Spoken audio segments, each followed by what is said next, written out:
Hello friends, Gayatri క్రియేషన్కు స్వాగతం. ఈరోజు మనం భారత చరిత్ర 3వ భాగం గురించి చెప్పుకోబోతున్నాం. క్రీస్తు పూర్వం 6వ శతాబ్దంలోనే బింబిసారుడి కాలంలో గాంధార దేశంపై పర్షియన్ చక్రవర్తి సైరస్ అనేవాడు దాడి చేసి కాపిసా అనే నగరాన్ని నిర్మూలించి సింధు నదికి పడమట ఉండే గాంధార దేశాన్ని తన సామ్రాజ్యంలో కలుపుకున్నాడు. పూర్వం గాంధార దేశం సింధు నదికి తూర్పుగాను పడమరగాను విస్తరించి ఉండేది. పడమరగా ఉండే ప్రాంతానికి పుష్కలావతి అనే పేరు. దానికి తూర్పుగా తక్షశిల ఉండేది. ఇది సుభిక్షమైన సువివాసితమైన రాజ్యం. దీని రాజధాని రావల్పిండికి వాయువ్య దిశగా 20 మైళ్ళ దూరాన ఉండేది. ఈ నగరపు వర్తకం ప్రపంచ ప్రఖ్యాతి పొందింది.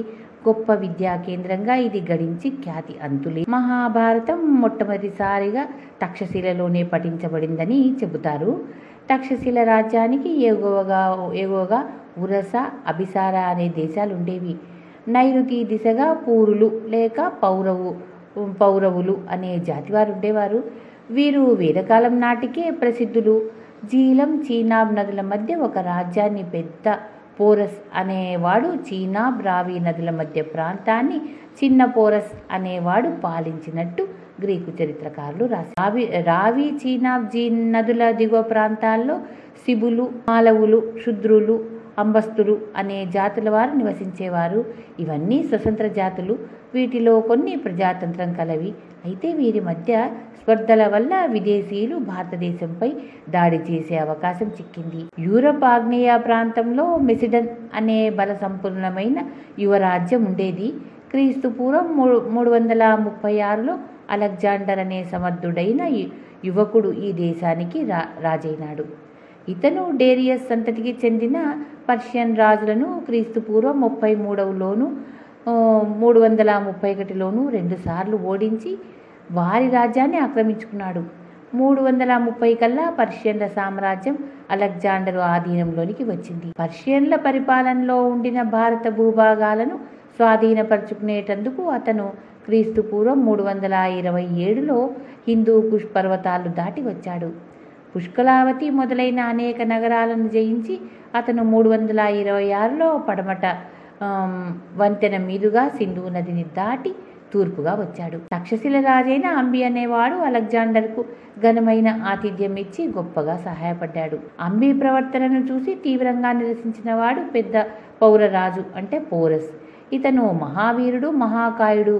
అలెగ్జాండర్ విధప్త అంటే జీలం నది చేరేసరికి అవతలి గట్టున బ్రహ్మాండమైన పౌరసేన యుద్ధ సన్నిద్ధమే నిలిచి ఉంది. నది మంచి ఉరవడిలో ఉంది. ఎట్టెదుట అపారమైన సేన నిలిచి ఉంది. నది దాటడం అసాధ్యమని గ్రహించి అలెగ్జాండర్ మాయోపాయం చేశాడు. తన సేనలను అటు ఇటు చెదరగొట్టినట్టు నటించి 17 మైళ్ళ ఎగువను సమావేశపరిచి అక్కడ నది దాటించి పౌరసేనతో యుద్ధానికి తలపడ్డాడు. కొంతమంది సైనికులు పౌరసేనలు చూస్తుండగా నది దాటి ప్రయత్నించి నాశనమయ్యారు. పౌరసేనల్లో 30,000 మంది కాల్బలము, 4,000 మంది అశ్వికులు, 300 మంది రథికులు, 200 మంది ఏనుగు లెక్కించిన యోధులు ఉన్నారు. అలెగ్జాండర్ సేనలు ముందు దెబ్బతీసిన దాకా వేచి ఉండక తామే ముందు దెబ్బతీసి ఉంటే పౌరరాజు ఓడి ఉండకపోవును. అలెగ్జాండర్ సేనలో అశ్విక బలం హెచ్చు. వారి దాడిని రథికులు తట్టుకోలేకపోయారు. బురదలో కాల్బలం నడవలేకపోయింది. ఏనుగులు వెనక్కు తిరిగి తమ సైన్యాన్నే మట్టుబెట్టాయి. తన సేన చెల్లాచెదరైనప్పటికీ ఏనుగు ఎక్కిన పౌరవరాజు తీవ్రమైన గాయం తగిలిన దాకా యుద్ధం చేశాడు. ఆయనను పట్టుకుపోయి తన ఎదుట పెట్టినప్పుడు అలెగ్జాండరు, మిమ్మల్ని నేను ఎలా చూడాలి అని అడిగితే పౌరవరాజు, రాజులాగా ప్రవర్తించండి అన్నాడట. అలెగ్జాండర్ ఆయన రాజ్యాన్ని ఆక్రమించక ఆయనకే తిరిగి ఇచ్చేశాడు. అలెగ్జాండర్ గంగా తీరం దాకా జయించుకుంటూ పోదామనుకున్నాడు. కానీ అతని సైన్యాలు యుద్ధంతో విసిగి ముందుకు పోవడానికి ఒప్పుకోలేదు. అలెగ్జాండర్ కొంత సేనను పంపించేసి మరికొంత సేనతో రావి, చీనాబ్ దిగువ ప్రాంతాల ఉండే జాతులను నాశనం చేస్తూ వెనక్కు మరలాడు. మాలవులతో యుద్ధం చేసేటప్పుడు అతను తీవ్రంగా గాయపడ్డాడు కూడా. తరువాత అతను సింధు దేశంలోని ముఖ్య పట్టణాలను జయించి క్రీస్తు పూర్వం 325లో సముద్ర మార్గాన బాబిలన్ చేరుకొని మరి 2 సంవత్సరాల అనంతరం ఆ నగరంలోనే మరణించాడు. అలెగ్జాండర్ జయించిన తరువాత భారత ప్రాంతంలో రాజప్రతినిధులుగా పర్షియన్లను, మాసిడన్ దేశీయులను వినియోగించబడ్డారు. సిగుప్త, అంబి మొదలైన రాజులు కూడా యవన పరిపాలనకు సహాయం పడ్డారు. పౌరరాజు, అభిసార దేశపు రాజు లాంటి వారు కొందరు సామంతులయ్యారు.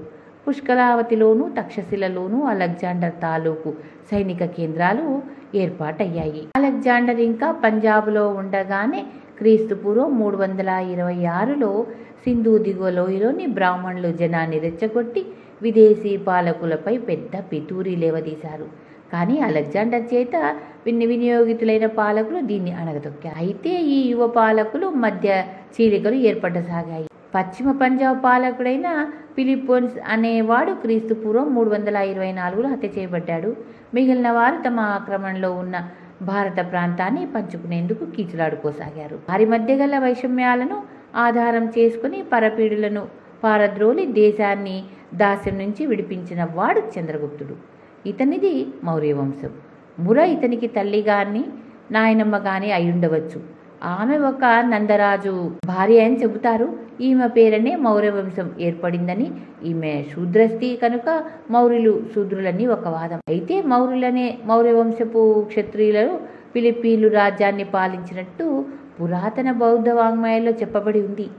ఏమైనప్పటికీ చంద్రగుప్తుడి నాటికి మౌర్యులు చాలా దైన్య స్థితిలో ఉన్నారు. చంద్రగుప్తుడిని పసితనంలో పెంచిన వారు కేవలం ఆటవికులు, వేటగాళ్ళును. చంద్రగుప్తుడు కుర్రవాడుగా ఉండగానే అలెగ్జాండర్ను కలుసుకున్నాడు. అతని దర్పమైన మాటలకు అలిగి అలెగ్జాండర్ అతన్ని చంపమని ఉత్తర్వులిచ్చాడట. చంద్రగుప్తుడు వింధ్యవాసాలకు పారిపోయి ప్రాణాలు దక్కించుకున్నాడు. తరువాత తక్షశిల నుంచి పాటలీపుత్రానికి వచ్చిన చాణక్యుడు అంటే కౌటిల్యుడు అనే ఒక బ్రాహ్మణుడు నందరాజుల చేత పరాభవం పొంది ఉగ్రుడై వింధ్యవనానికి వచ్చి అక్కడ చంద్రగుప్తుడి పరిచయం పొంది అతని ద్వారా తన పగ తీర్చుకున్నాడు. చంద్రగుప్త చాణక్యులకు ఎక్కడో తవ్వుతూ ఉంటే ఒక నిధి దొరికిందట. ఈ నిధితో చంద్రగుప్తుడు కొంత సేనను కూర్చుకొని నందులతో యుద్ధం చేసి నందవంశం నిర్మూలించి మగధ సింహాసనం ఎక్కాడు. ఆ తర్వాత కొంతకాలానికి అతను యవన నాయకులతో యుద్ధం సాగించి ఉండవచ్చు. ఒకటి మాత్రం నిజం, క్రీస్తు పూర్వము 321కే సింధు నదికి తూర్పుగా ఉండే ప్రాంతంలో యవన పరిపాలన అంతమైంది. 313 నాటికి చంద్రగుప్తుడు మాల్వ దేశాన్ని వశపరుచుకున్నాడు. అతని సామ్రాజ్యం పడమరగా సౌరాష్ట్రం దేశం వరకు విస్తరించింది. చంద్రగుప్తుడు 24 సంవత్సరాలు పాలించినట్టు మన పురాణాలు, బౌద్ధ సాహిత్యం కూడా చెబుతున్నాయి.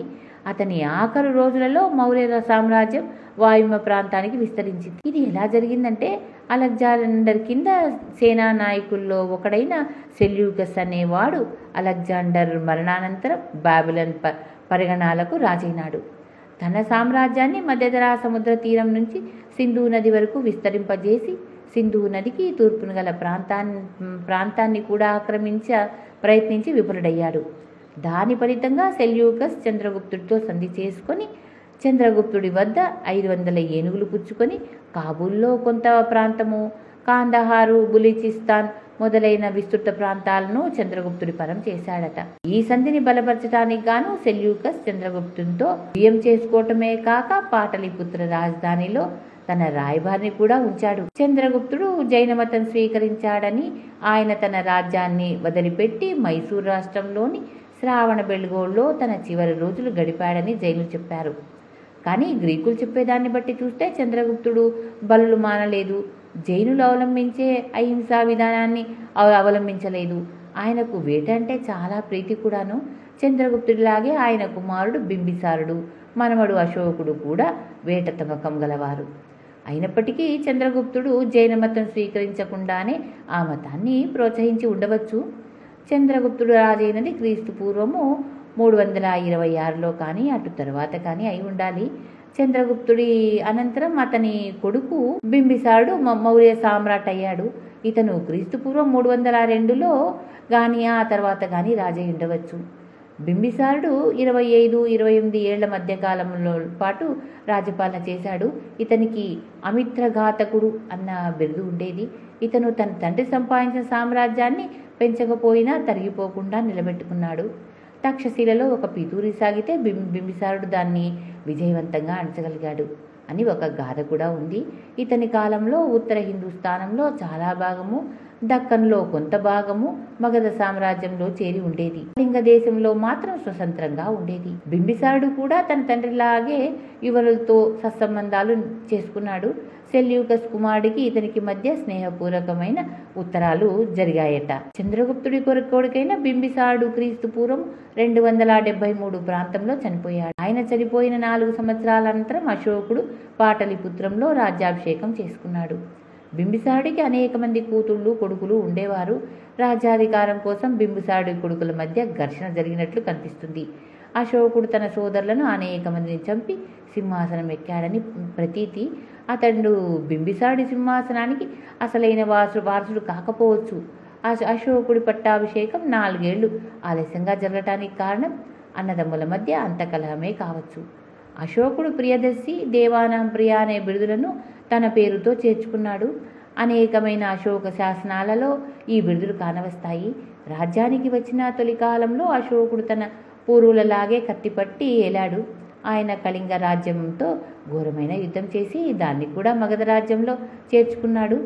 ఈ విజయంతో మగధ సామ్రాజ్యం తమిళ దేశం మినహా యావత్ భారతాన్ని ఆక్రమించింది. ఆఫ్ఘనిస్తాన్లో చాలా భాగం ఈ సామ్రాజ్యంలోనికి వచ్చింది. కళింగ యుద్ధం భారత చరిత్రలోనే కాక ప్రపంచ చరిత్ర గతిలో కూడా ఒక ప్రముఖ ఘట్టంగా పరిణమించింది. అది అశోకుడి జీవితాన్నే మరొక మార్గానికి తిప్పింది. కళింగ యుద్ధంలో జరిగిన రక్తపాతం కళ్ళారా చూసిన అశోకుడి అంతరాత్మ మేల్తాపంతో కుమిలిపోయాడు. కత్తిని విడిచి ధర్మాన్ని చేపట్టాడు. ఇక ప్రపంచంలో ధర్మ విజయాలు తప్ప అస్త్ర విజయాలు ఉండరాదని తీర్మానించుకున్నాడు. అటు పిమ్మట ఆయన అనుసరించిన వైదేశిక విధానంలో కూడా మార్పు వచ్చింది. తన రాజ్యంలో ధర్మఘోష తప్ప యుద్ధఘోష వినిపించరాదని అశోకుడు శాసించాడు. బౌద్ధ మతము, బుద్ధుడి బోధనలు అశోకుడిని అమితంగా ఆకర్షించాయి. ఆయన వాటిని శ్రద్ధాశక్తులతో పఠించి అవలంబించాడు. బుద్ధగయకు కపిలవస్తు నగరానికి యాత్రలు చేశాడు. ఆయన ధర్మయాత్రలు చేస్తూ తన రాజ్యమంతా తిరిగి సామాన్య ప్రజలకు ధర్మం బోధించాడు.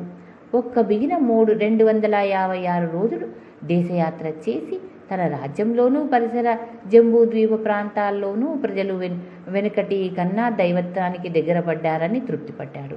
ధర్మస్థాపన కోసము, ధర్మవ్యాప్తి కోసము అశోకుడు చేసిన కృషి ఊహాతీతమైంది. ఇందుకు కాను ఆయన ప్రత్యేకంగా ఉద్యోగులను నియమించాడు. దేశమంతటా శిలాశాసనాలు వేయించాడు. ధర్మస్తంభాలు ఏర్పాటు చేయించాడు. కొలువులో ధర్మ మహాపాత్రులు అనే ఉన్నతాధికారులను ఏర్పాటు చేశాడు. రాజ్యంలో ఆ రాజరికాన్ని రేపే ఆటవికులు, ఇతర జాతుల వారు ఉండేవారు. వారిని బలప్రయోగంతో అణిచే పద్ధతికి అశోకుడు స్వస్తి చెప్పాడు. ఆయన తన కొడుకులకు సహితం నైతిక విజయం యొక్క ప్రాశస్త్యం బోధించాడు.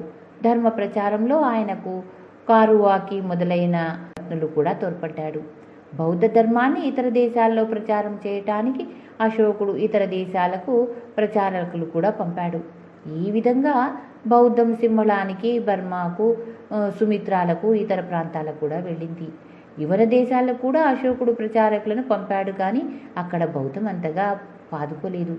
అశోకుడు మిగిలిన కృషితో పాటు నిర్దిష్టమైన బౌద్ధ ధర్మాలను లిఖిత రూపంలో తయారు చేయించాడు. బుద్ధ సంఘాలను సక్రమ నిర్వహణ గురించి కూడా ఆసక్తి చూపాడు.